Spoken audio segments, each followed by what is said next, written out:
Stockholm, Sweden today with Scatter Travel TV and your host, Debbie Gerber. Stockholm, Sweden was our last port of call on our Baltic cruise before returning back to Copenhagen and flying home. Stockholm is a beautiful place. One fact I didn't know about it was that it actually spans itself across 14 different islands. We took 3 different types of tours while we were in Stockholm. We started off on the hop-on, hop-off bus and went around and saw the major sites. Then we did a walking tour of the palace area, and then we took a cruise along the waterway to see Stockholm. I would suggest all 3. We saw very different things and at different perspectives as well. The first stop on our hop-on, hop-off tour was the Great Cathedral, or as its original name was, St. Nicholas Church, St. Nikolai Kirke. I'm not great with these names, but I do give them a try. This cathedral is also the place that Princess Victoria was married back in 2010. It has a nice exterior, but they say the inside is beautiful. We did not get a chance to get off and see it. I understand it's quite big, quite beautiful.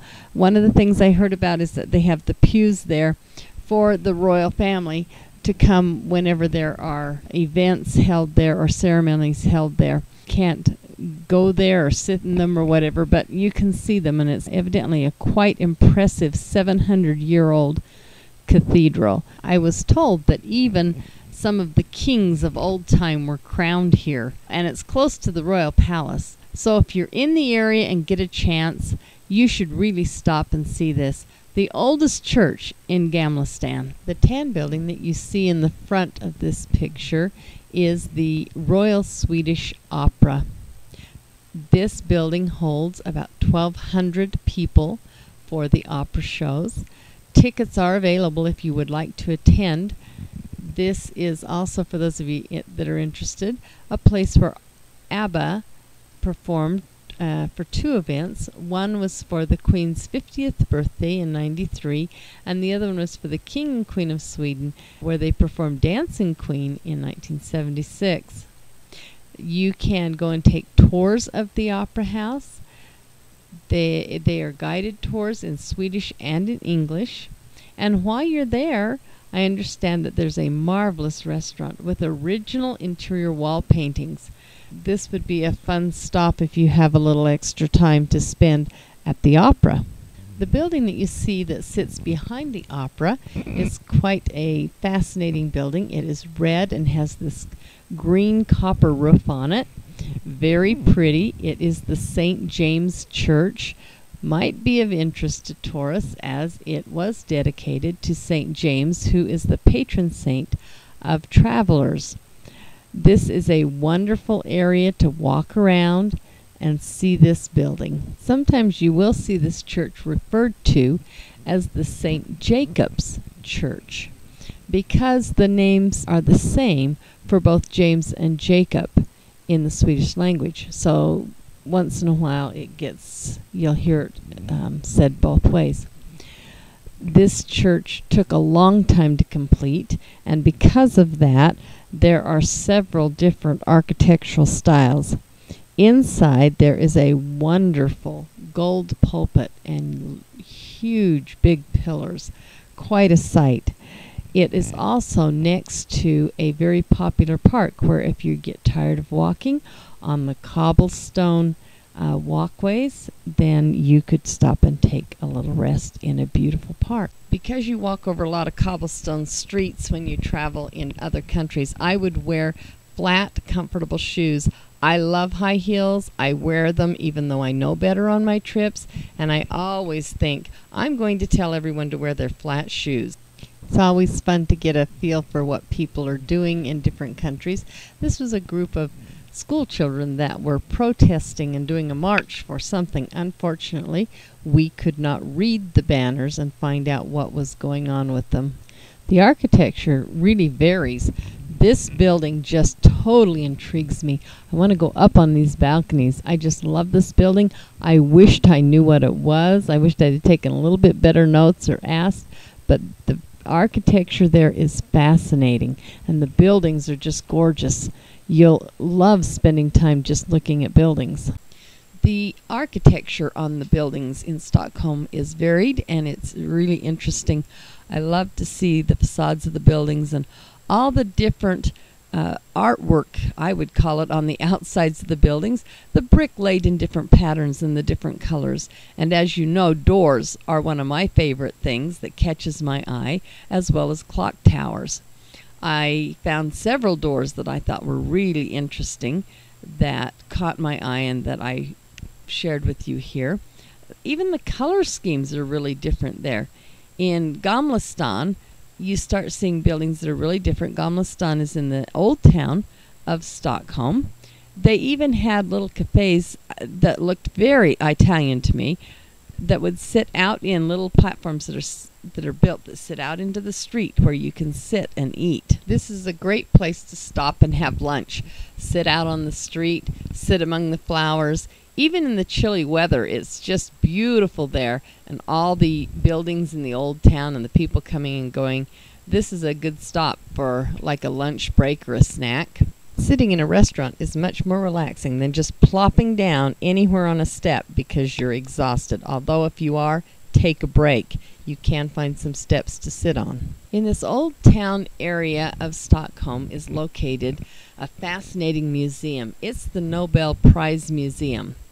Now, each December, the Nobel Prize is awarded here in Stockholm, and it's awarded on December 10th, which is the anniversary of Alfred Nobel's death, who it is named after. Now, don't get this mixed up with the Nobel Peace Prize, which is awarded the same day, but in Oslo, Norway. The laureates, which means those who are to be honored with the highest distinction, embassy will arrange and hold for them. And then the ceremony is held and the diplomas are given out on Alfred Nobel's birthday, December 10th. So this is quite great honor to be had, and so while you're there, it's nice to visit the museum that they have there and just kind of feel like you're a part of this great creative work in the world. Sweden is one of the largest countries in Europe, and Stockholm is its capital. The main attraction for the old town of Stockholm is the Royal Castle or the Royal Palace. It is a large, formidable-looking building and is the workplace of the king. The family doesn't live in this. They live in another palace outside of Stockholm, but the king does work here. The palace is guarded by the Royal Guard. They do have live guns and ammunition, so, you know, do what you're supposed to do. They are there to guard the castle, but it's quite a fun sight to see them. If you are there during the early afternoon lunchtime area, check and see for sure on the time because it changes by the season. You will be able to see the Royal Guard change. That's quite a sight. It is a 30-40 minute event. Depending on the time of year, while we were there, they did it on horseback.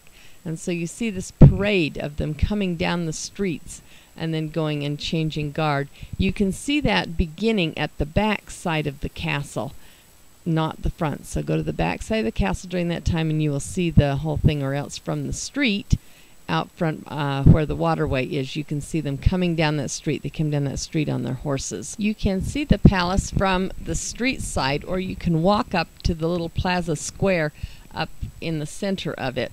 Now there is quite a steep incline going up there. We took a wheelchair up there and it was a little difficult getting it up, but coming back down was a different story. As you can see, we made a train and we held on and we got up and down in good order. But some areas in the world are not as wheelchair friendly as others. Sweden is pretty good. There are just a few places like that where you will have to either take a little more difficulty or, you know, be able to get up and walk to be able to see them. The shopping and commercial district of downtown Sweden has fountains and like even buses going over buses and cars going over cars, where you've got an overpass going right down the middle of the city. It's a busy place, but a great place to go and shop. Some other distinctive and interesting sights in Stockholm is the Stockholm Grand Hotel, as well as the Stockholm City Hall is fabulous. At the top of its tower and its spire are 3 crowns, and the 3 crowns are from their coat of arms. You can take tours through the City Hall, and you'll especially want to see if you can get into the Golden Hall. It has 18 million gold mosaic tiles. And during some of the months, usually summer, you can climb up to the top of the tower and see over the city. The tours are conducted in Swedish and in English. I have decided that we are all kids at heart. At least it seems to be, because most places that we have gone on our trips, there has been an amusement park of some sort. Maybe it's because you need a break when you have the kids with you, but most likely it's because there's nothing more romantic or fun to do than to go to an amusement park. This one is over 200 years old, but has some really neat rides. Sits right out by the water. You are able to get to it easily either by bus or by a ferry that will take you directly across to it. If you are a ship or a boat enthusiast, you definitely want to visit the Vasa Museum.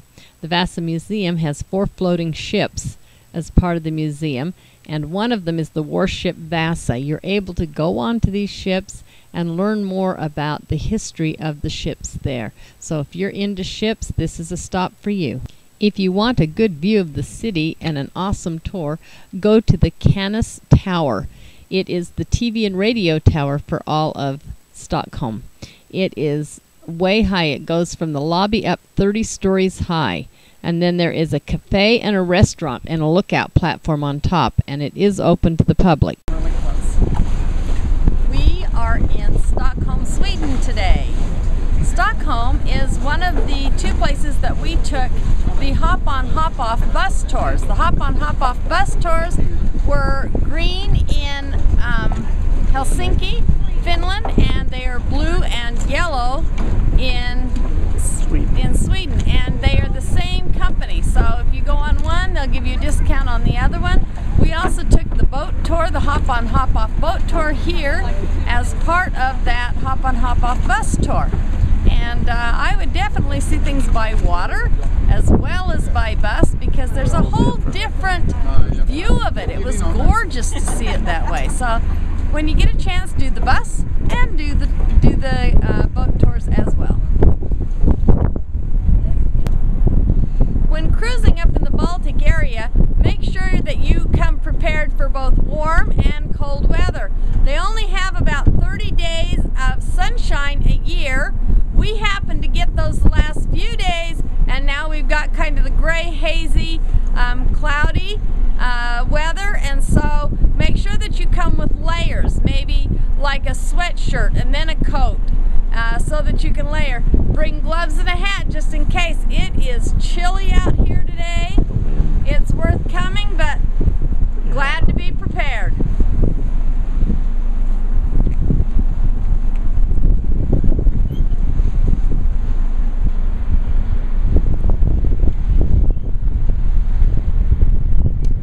We are going back to the ship now. Stockholm, Sweden has so much to offer. There's so many really interesting things to see and do there. There is a culture all in and of itself that you will enjoy. I hope that you get a chance to go and visit Stockholm. See the people. They're very friendly and very helpful. You will enjoy the greenery, even the magnificence of a cloudy day. Now, as we leave Stockholm, I want to tell you that I think Stockholm is a perfect link of both past and future. You know how words sometimes have more than one meaning? We saw this sign and laughed and laughed. I hope you do too. This is the way out. Please visit us at scattertravel.tv for more shows, tips, and destination information. And we would love to hear from you and hear your comments.